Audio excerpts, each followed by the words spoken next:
해질녘 노을이 뉘엿뉘엿지고 있는 산골 마을의 선비 하나가 묵을 곳을 찾고 있었다. 얼마 가지 않아 허름한 주막을 발견하고 문 앞에 들어섰는데 사람이라곤 70 먹은 주모 한 명뿐이었다. 그도 그럴 것이 너무 외진 곳이라 손님의 발길이 딱히 있어 보이지 않았다. 저녁상에 반주 한 잔을 한 선비가 주모에게 말을 걸었다. 주모, 손님도 없는데 이리 와 술 한잔하고 얘기나 나누시지요. 안 그래도 적적하던 주모는 잘됐다 싶어 사발 한 그릇을 가지고 자리를 차지하였다. 이렇게 외진 곳에서 왜 홀로 주막을 하고 있는 게요? 바깥 양반은 어디 가신 게요? 주모는 한숨을 크게 쉬고 술 한 잔을 비운 뒤 말했다. 내 지금 홀로 산지 50년째요. 아니 바깥 양반이 그리 일찍 돌아가신 게요. 그게 아니라 내가 첫날 밤에 소박을 맞아서 지금까지 이렇게 혼자 지내는 거라오. 첫날 밤에 소박을 맞으셨다니 그런 팔자도 있습니까? 그러게 말이오. 소박을 맞을 팔자로 태어난 것인지 내 위로 언니 2명이 있었는데 우리 셋 모두 첫날 밤에 소박을 맞았으니 정말 팔자소간 아니겠소. 네, 3명 모두 첫날 밤에 소박을 맞으셨다고요. 선비가 놀라게 물었다. 그렇소. 아주 기구한 사연이지. 선비가 궁금함을 참지 못하고 재촉하며 물었다. 술은 가득하고 밤독인데 그 얘기나 한번 들어봅시다.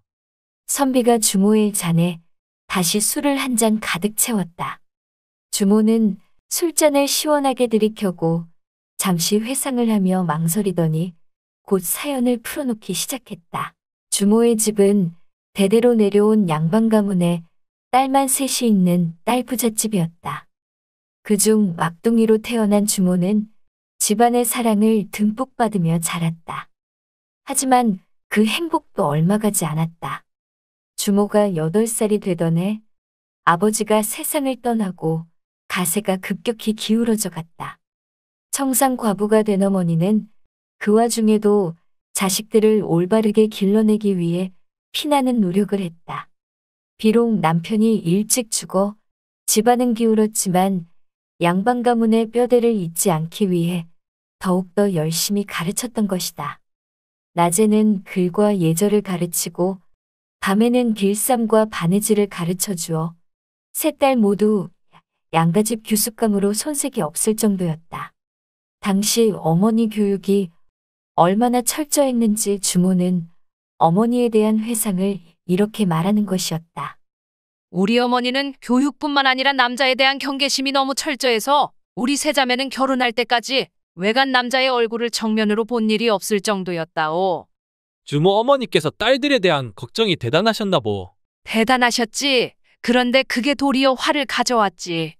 주모가 푸념하듯이 내뱉고는 다시 사연을 이어가기 시작했다. 어머니의 교육열 덕분인지 다행히 주변에서 딸들에 대한 반응이 좋아서 여기저기서 선자리는 어느 정도 들어왔다. 그리고 첫째 딸이 17살 되던 해 옆마을 유명한 부잣집에서 중매가 들어와 시집을 가게 되었다. 첫날 밤을 맞이한 신방에서 신랑이 신부의 옷을 벗기려 하자 신부는 한사코 거부하는 것이었다. 평소에 남자를 함부로 가까이 해서는 안 된다는 교육을 철저히 받아서 신부는 첫날 밤에 신랑의 손에 의해 옷을 벗어야 한다는 관습을 전혀 알지 못했던 까닭이었다. 신랑이 밤새워 신부를 달래보았지만 신부는 요지부동이었다. 머리끝까지 화가 난 신랑은 남녀가 혼인을 치루었으면 첫날 밤을 치르는 것은 당연지사건을 이렇게 나에게 수치심을 주다니. 당신은 더 이상 여기 있을 필요가 없구만. 하고는 첫째 딸을 쫓아버렸다. 주모가 말을 마치자 선비는 새어나오는 실소를 참을 수 없었다. 아니 아무리 남자에 대한 경계심이 철저해도 남편한테까지 그러면 어쩌? 우리 자매들 모두 남자에 대해서는 아무것도 몰랐다오. 그렇게 첫째 언니가 첫날 밤에 소박을 맞았다오. 주모는 다시 말을 이어가기 시작했다. 몇 달 뒤 이번엔 둘째 딸이 옆 동네 선비 집안에 시집을 가게 되었다. 어머니는 첫째 딸의 실수를 듣고 깨달았던 바가 있어 둘째 딸에게 단디 일렀다. 첫날 밤에는 신랑이 신부의 옷을 벗겨주는 법이다. 그런 줄 알고 신랑이 옷을 벗기려 하면 너는 신랑이 하자는 대로 하거라. 어머니의 당부를 잘 새긴 채 둘째 딸은 첫날 밤을 맞이했다. 그런데 이 신랑이 글공부만한 쑥맥인지라 첫날 밤에 신부의 옷을 벗겨주려 하지 않았다. 신부도 혼례로 하루 종일 지쳐서 얼른 쉬고 싶은데 신랑이 옷을 벗겨주지 않자 어찌하지 못했다. 첫째와 달리 왈가닥인 둘째는 답답함을 참지 못하고 본인이 옷을 벗고 이불 속으로 들어가 신랑에게 말했다.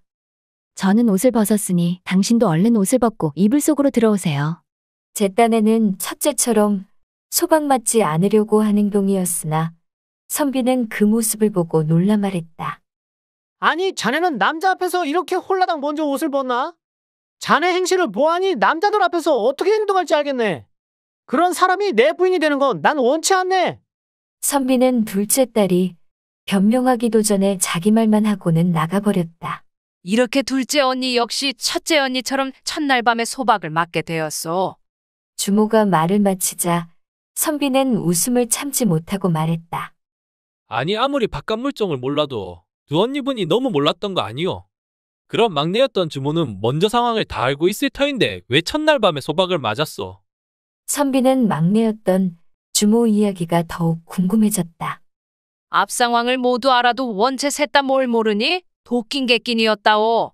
세상 물정을 모르니 셋 다 우물한 개구리였지 뭐요. 주모가 마침내 자신의 소박 맞게 된 이유를 설명하기 시작했다.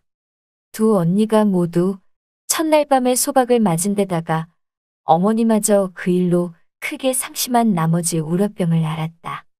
그래서 막내딸인 주모는 본인이라도 제대로 첫날 밤을 치러야겠다고 생각을 했다. 그리고 1년 남짓 후에 막내딸도 혼인을 치르게 되었고 두 언니가 첫날 밤을 무사히 넘기지 못한 모습을 본 막내딸은 매우 걱정이 돼 밤새 고민을 했다.